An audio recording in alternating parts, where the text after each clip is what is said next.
Welcome back to Footnotes and Folly, and to the close of Herodotus' 7th book. I am Pemberton, this is part 42, and the one the whole series has been climbing toward. For 2 days the little Greek army in the past throws back everything Xerxes sends, even his picked immortals, until the king, watching, leaps 3 times from his throne in fear for his men. And then a Greek named Epitaphs comes to Xerxes by night and sells in the secret path over the mountain. Leonidas, knowing the end has come, sends the other allies away and keeps his 300 Spartans to die where they stand. They fight with spears, then swords, then hands and teeth, over the body of their fallen king, until the last of them is buried under arrows. Let us finish the book. During these attacks it is said that the king, watching the battle, leapt up from his seat 3 times in fear for his army. Thus they fought then. On the following day, the barbarians struggled with no better success. Because the men opposed to them were few, they entered the battle expecting to find them disabled, and no longer able to raise their hands against them and fight. But the Hellenes were arranged by companies as well as by nations, and they fought in succession, each in turn, except for the Phocians, who were posted on the mountain to guard the path. So the Persians, finding nothing different from what they had seen the day before, withdrew from the fight. Then, while the king was at a loss about what he should do in the matter before him, Epitaphs, son of Eurydamas, a Malian, came to speak with him, expecting that he would win a very great reward from the king. This man told him of the path that leads over the mountain to Thermopylae, and brought about the destruction of those Hellenes who remained in that place. Afterward, fearing the Lacedaemonians, he fled to Thessaly, and when he had fled, a price was proclaimed for his life by the deputies when the Amphictyons met for their assembly at Pylae. Some time later, after returning to Antikyra, he was killed by Athenades, a man of Trachis. This Athenades killed Epitaphs for another cause, which I shall set forth in the later part of the history, but he was nevertheless honored for it by the Lacedaemonians. Thus Epitaphs was slain after these events. There is, however, another tale told, that once, son of Phanagoras, a man of Charistos, and Corydallos of Antikyra, were the ones who showed the Persians the way around the mountain. But this I can by no means accept. First, we must judge by this fact. The deputies of the Hellenes did not proclaim a price for the lives of once and Corydallos, but for that of Epitaphs the Trachinian, surely having obtained the most exact information about the matter. Second, we know that Epitaphs went into exile from his country to avoid this charge. It is true that once might have known of this path, even though he was not a Malian, if he had had much intercourse with the country. But it was Epitaphs who led them around the mountain by the path, and therefore I write him down as the guilty man. Xerxes, pleased by what Epitaphs promised to accomplish, immediately, and with great joy sent Hydarnes, and the men whom Hydarnes commanded. They set out from the camp around the time when lamps are lit. This path had been discovered by the Malians who live in that land. After discovering it, they led the Thessalians by it against the Phocians at the time when the Phocians had fenced the pass with a wall, and were thus sheltered from attacks on them. So long ago as this the pass had been shown by the Malians to be of no value. The path lies as follows. It begins from the river Asopos, which flows through the cleft, and both the mountain and the path have the same name, Anapaea. This Anapaea stretches over the ridge of the mountain and ends by the town of Alpinos, which is the first town of the Locrians toward Males, and by the stone called Black Buttocks and the seats of the Kirkopes, where the path is at its very narrowest. By this path, so situated, the Persians crossed over the Asopos and advanced through the whole night, having on their right the mountains of the Oetaeans and on their left those of the Trachinians. When dawn appeared, they had reached the summit of the mountain. In this part of the mountain, as I have shown before, 1,000 hoplites of the Phocians were keeping guard, to protect their own country and hold the path. The pass below was guarded by those I have mentioned, but the path over the mountain was guarded by the Phocians, who had undertaken the task for Leonidas by their own offer. While the Persians were ascending, they were hidden from the Phocians, since the whole mountain was covered with oak trees. The Phocians became aware of them after they had made the ascent in this way. The day was calm, and the Persians made no little noise, as was likely with leaves lying spread on the ground beneath their feet. At this the Phocians started up and began to put on their arms, and by then the barbarians were close upon them. When the Persians saw men arming themselves, they were amazed, for they had expected no one to appear in opposition, and instead they had met an armed force. Then Hydarnes, seized with fear that the Phocians might be Lacedaemonians, asked Epitaphs what people the force was. Being accurately informed, he set the Persians in order for battle. The Phocians, however, when they were struck by the enemy's arrows, which flew thickly, fled at once to the topmost peak of the mountain, fully convinced that the enemy had deliberately come against them, and there they prepared to meet death. This was their mind, but the Persians with Epitaphs and Hydarnes paid no attention to the Phocians, and descended the mountain with all speed. To the Hellenes in Thermopylae, first the soothsayer Megistus, after looking into the sacrificial victims, declared the death that was to come to them at dawn. Afterward deserters brought the report that the Persians had gone around. These gave them the news while it was still night. Third came the day watchers who had run down from the heights when day was already dawning. Then the Hellenes deliberated, and their opinions were divided. Some urged that they should not abandon their post, while others opposed this counsel. After this they broke up from their assembly. Some went away and scattered to their several cities, while others were ready to remain there with Leonidas. It is also reported, however, that Leonidas himself sent them away out of concern that they might not perish, while thinking it was not fitting for himself and the Spartans who were present to leave the post they had first come to guard. I am inclined rather to this latter opinion, because Leonidas perceived that the allies were losing heart, and did not wish to face the danger with him to the end. He ordered them to depart, but held that it was not honorable for him to go away. If he remained, great fame would be left behind for him, and the prosperity of Sparta would not be blotted out. An oracle had been given by the Pythian prophetess to the Spartans when they consulted about this war at the time it was first being set in motion. It said that either Lacedaemon must be destroyed by the barbarians, or their king must lose his life. The prophetess gave this reply in hexameter verses: "As for you, men who inhabit wide space Sparta, either your glorious city will be sacked by the children of Perses, or if this does not happen, then a king of the Heraclean stock dead shall be mourned throughout the borders of broad Lacedaemon. Neither the might of bulls nor the raging of lions shall restrain him, for he is might like Zeus, and I say he shall not be restrained until he has utterly torn apart one or the other of these." I am of the opinion that Leonidas considered these things and desired to lay up for himself glory above all the other Spartans, and therefore dismissed the allies, rather than that those who departed did so in such a disorderly fashion, because they were divided in opinion. To my mind there is a proof of this as convincing as any other. Leonidas is known to have tried to dismiss also the soothsayer who accompanied this army, Megistheus the Acarnanian, who was said to be descended from Olympus, so that he would not perish with them after he had declared from the victims what was about to happen to them. But when Megistheus was told to go, he himself would not depart. Instead, he sent away his son, who was with him in the army and was his only child. The allies who were dismissed departed, and went away, obeying the word of Leonidas. Only the Thespians and the Thebans remained behind with the Lacedaemonians. Of these the Thebans stayed against their will, and not because they desired it, for Leonidas kept them, counting them as hostages. But the Thespians stayed very willingly, saying that they would not depart and leave Leonidas and those with him. They remained behind and died with him. Their commander was Demophilos, son of Diadromes. Meanwhile Xerxes, after making libations at sunrise, waited for some time, until about the hour when the market fills, and then advanced upon them. Epitaphs had instructed him to do this, since the descent of the mountain is shorter and the space to be crossed much less than the circuit and ascent. The barbarians with Xerxes advanced to the attack. The Hellenes with Leonidas, feeling that they were going out to death, now advanced much farther than at first into the broader part of the defile. On the previous days, while the fence of the wall was guarded, they had fought by retiring before the enemy into the narrow part of the pass, but now they engaged them outside the narrows, and very many of the barbarians fell. Behind them the leaders of the divisions, holding scourges in their hands, struck each man, continually driving them forward to the front. Many of them were driven into the sea and perished, and many more were trampled down alive by one another. There was no reckoning of the number that perished. Since the Hellenes knew the death that was about to come upon them because of those going around the mountain, they displayed against the barbarians all the strength they had, to its greatest extent, disregarding danger and acting as if possessed by a spirit of recklessness. By this time in the combat it happened that the spears of most of them were broken, and they were killing the Persians with their swords. In this fighting Leonidas fell, having proved himself a very good man, and with him fell other Spartans of note.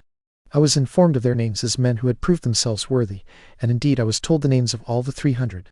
On the Persian side, besides many other notable men, 2 sons of Darius especially fell here, Abracums and Hyperans, born to Darius by Phratagune, daughter of Artanes. Artanes was the brother of King Darius, and the son of Hystaspes, son of Arsames, and when he gave his daughter in marriage to Darius, he also gave all his substance with her, because she was his only child. 2 brothers of Xerxes then fell there fighting. Meanwhile, over the body of Leonidas, a great struggle arose between the Persians and the Lacedaemonians, until the Hellenes by valor dragged it away from the enemy and turned their opponents to flight 4 times. This conflict continued until those who had gone with Epitaphs came up. When the Hellenes learned that these had arrived, from that moment the nature of the combat changed. They withdrew backward to the narrow part of the way, passed by the wall, and went and placed themselves on the hillock, all together in one body except only the Thebans. This hillock is at the entrance, where the stone lion now stands for Leonidas. On this spot they defended themselves with daggers, those who still had them left, and also with hands and teeth, until they were overwhelmed by the missiles of the barbarians. Some of the barbarians had followed directly after them and destroyed the fence of the wall, while others had come around and stood about them on every side. Such were the proofs of valor given by the Lacedaemonians and Thespians. Yet the Spartan Denix is said to have proved himself the best man of all. They report that, before they joined battle with the Medes, he uttered this saying, when one of the men of Trachis informed him that, whenever the barbarians discharged their arrows, they obscured the light of the sun by the multitude of arrows, so great was the number of their host, he was not dismayed. Making little account of the number of the Medes, he said that their guest from Trachis brought them very good news, because if the Medes obscured the light of the sun, the battle against them would be in the shade and not in the sun. This and other sayings of this kind, they report, Denix the Lacedaemonian left as memorials of himself. After him, they say, the bravest of the Lacedaemonians were two brothers, Alpheus and Maron, sons of Orsophantos. Of the Thespians, the man who gained the most honor was named Dithyrambos, son of Harmatides. The men were buried where they fell. For them, and also for those who were slain before being sent away by Leonidas, there is an inscription that runs thus: Here once, facing in fight 300 myriads of enemies, 4,000 men of the Peloponnese contended. This is the inscription for the whole body. For the Spartans separately there is this: Stranger, report this word, we pray to the Spartans. Lying here in this spot, we remain faithfully keeping their laws. This, as I say, is for the Lacedaemonians. For the soothsayer there is the following. This is a tomb of renowned Megisthus, whom the Median enemies slew where the Sperchios flows, after they crossed the stream. He was the soothsayer who then clearly knew the fates that were coming, and yet did not endure to leave Sparta's good leaders in the fray. The Amphictyons honored them with inscriptions and memorial pillars, except in the case of the inscription to the soothsayer. The inscription for the soothsayer Megisthus was written by Simonides, son of LibriTTS, because of guest friendship. Two of these 300, it is said, Eurystos and Aristodemos, had the chance either to come home safely to Sparta together, if they had agreed with one another, since they had been dismissed from the camp by Leonidas and were lying at Alpanoi, suffering severely from disease of the eyes, or if they did not wish to return home, they could have been killed together with the rest. Though they might have done either of these two things, they would not agree. Their opinions were divided. Eurystos, it is said, when he was informed that the Persians had gone around, asked for his arms, put them on, and ordered his helot to lead him to those who were fighting. After leading him there, the man who had led him ran away and departed, but Eurystos plunged into the thick of the fighting and so lost his life. Aristodemos was left behind fainting. If Aristodemos alone had been ill and so had returned home to Sparta, or if both men had come back together, I do not suppose the Spartans would have shown any anger toward them. But in this case, because one of them had lost his life and the other, clinging to an excuse that the first might also have used, had not been willing to die, it necessarily happened that the Spartans were greatly indignant with Aristodemos. Some say that Aristodemos came safely to Sparta in this manner and under a pretext such as I have said. Others say that he had been sent as a messenger from the camp, and that although he could have come up in time to find the battle still going on, he was unwilling to do so, but stayed on the road and saved his life, while his fellow messenger reached the battle and was killed. When Aristodemos returned home to Lacedaemon, he met with reproach and dishonor. The dishonor he suffered was this: no Spartan would give him light for a fire or speak with him, and he was reproached by being called Aristodemos the coward. Yet in the battle at Plataea he repaired all the guilt charged against him. It is also reported that another man of the 300 survived, whose name was Pantites, having been sent as a messenger to Thessaly. When this man returned to Sparta and found himself dishonored, he is said to have strangled himself. The Thebans, whose commander was Leonidas, had remained with the Hellenes for some time and fought against the king's army under compulsion. But when they saw that the fortunes of the Persians were prevailing, then and not before, while the Hellenes with Leonidas were making their way quickly to the hillock, they separated from them, and holding out their hands, came near to the barbarians. At the same time they said what was most true, that they were on the side of the Medes, that they had been among the first to give earth and water to the king, that they had come to Thermopylae under compulsion, and that they were blameless for the loss inflicted on the king. By saying this they preserved their lives, for they also had the Thessalians to bear witness to these words. Yet they did not altogether meet with good fortune. Some had even been killed as they approached, and when they came near and the barbarians had them in their power, the greater number of them were branded by command of Xerxes with the royal marks, beginning with their leader Leontiades. The son of this same Leontiades, Eurymachos, was afterward killed by the Plataeans, when he had been made commander of 400 Thebans and had seized the city of the Plataeans. Thus the Hellenes fought at Thermopylae. Xerxes then summoned Demaratos and questioned him, first speaking as follows. Demaratos, you are a good man, and I conclude this from the truth of your words, for everything you said turned out just as you said it would. Now tell me how many Lacedaemonians remain, and how many of them are like these men in matters of war, or are they all like this? O king, the total number of the Lacedaemonians is great, and their cities are many, but you shall know what you desire to learn. In Lacedaemon there is the city of Sparta, which has about 8,000 men, and these are all equal to those who fought here. The other Lacedaemonians are not equal to these, but they too are good men. Demaratos, in what way shall we get the better of these men with the least labor? Come, set this forth for us, for you know the courses of their counsels, since you were once their king. O king, if you are truly taking counsel with me in earnest, it is right for me to declare to you the best course. What if you were to send 300 ships from your fleet to attack the Laconian land? There is lying near it an island named Cythera. About this island Chilon, who was a very wise man among us, said that it would be a greater gain for the Spartans if it were sunk under the sea than if it remained above it. He always anticipated that something would happen from it like what I am now setting forth to you, not because he knew your armament beforehand, but because he feared every armament of men equally. Let your forces, then, set out from this island, and keep the Lacedaemonians in fear. While they have a war of their own close at their doors, There will be no fear for you that they will come to the rescue when the rest of Hellas is being conquered by the land army. Then after the rest of Hellas has been reduced to subjection, from that moment the Lacedaemonian power will be left alone and therefore weak. But if you do not do this, I will tell you what you must expect. There is a narrow isthmus leading to the Peloponnese, and at this place you must expect other battles to be fought, more severe than those that have taken place, since all the Peloponnesians have sworn into a league against you. But if you do the other thing I have said, this isthmus and the cities within it will come over to your side without a battle. After him Achaemenes spoke. He was the brother of Xerxes and also commander of the fleet, and he happened to be present at this discussion. Fearing that Xerxes might be persuaded to do this, he said to him, "O king, I see that you are accepting the speech of a man who envies your good fortune, or is even a traitor to your cause. In truth, the Hellenes delight in such a temper as this. They envy a man for his good luck, and they hate what is stronger than themselves. Besides the other misfortunes we now have, since 400 of our ships have suffered wreck, if you send another 300 away from the station of the fleet to sail around the Peloponnese, then your opponents become a match for you in battle. But while our fleet is all assembled together, it is hard for them to deal with, and they will not be a match for you at all. Moreover, the whole sea force will support the land force and be supported by it, if they advance together.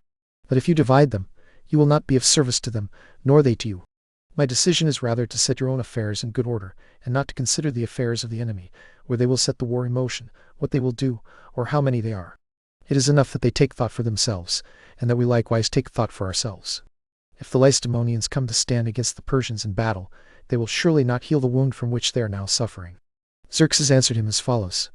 "Achaemenes, I think you speak well, and I will do as you say.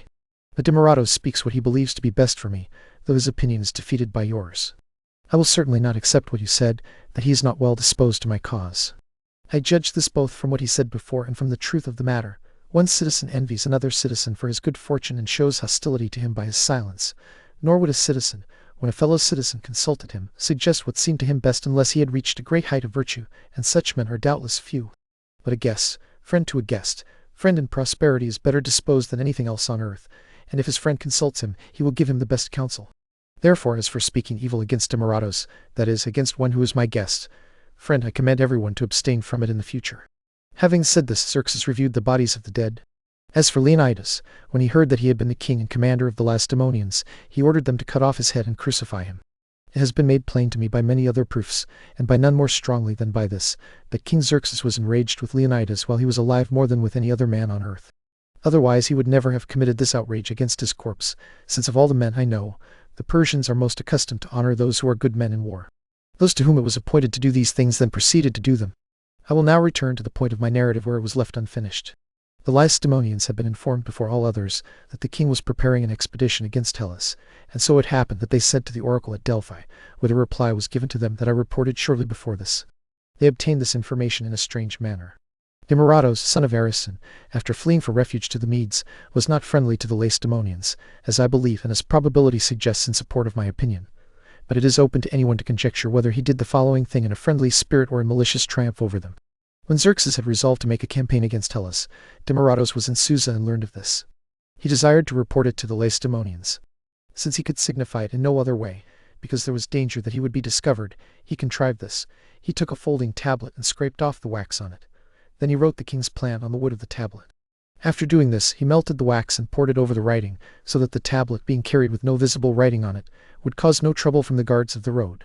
When it arrived at Lacedaemon, the Lacedaemonians could not guess the meaning of the matter, until at last, as I am informed, Gorgo, the daughter of Cleomenes and wife of Leonidas, suggested a plan she had thought of herself.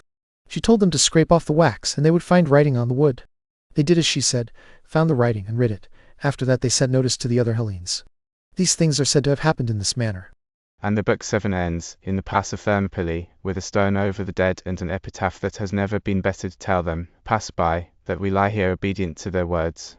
Xerxes has his road into Greece, bought dear, but he has also shown every Greek exactly how free men die. The fleet is still unbeaten at Artemisium, and Athens lies open ahead, and in Book 8 the war turns to the sea, and to Salamis. Thank you for sitting with the whole of Polymnia. Mind the footnotes, and beware the folly.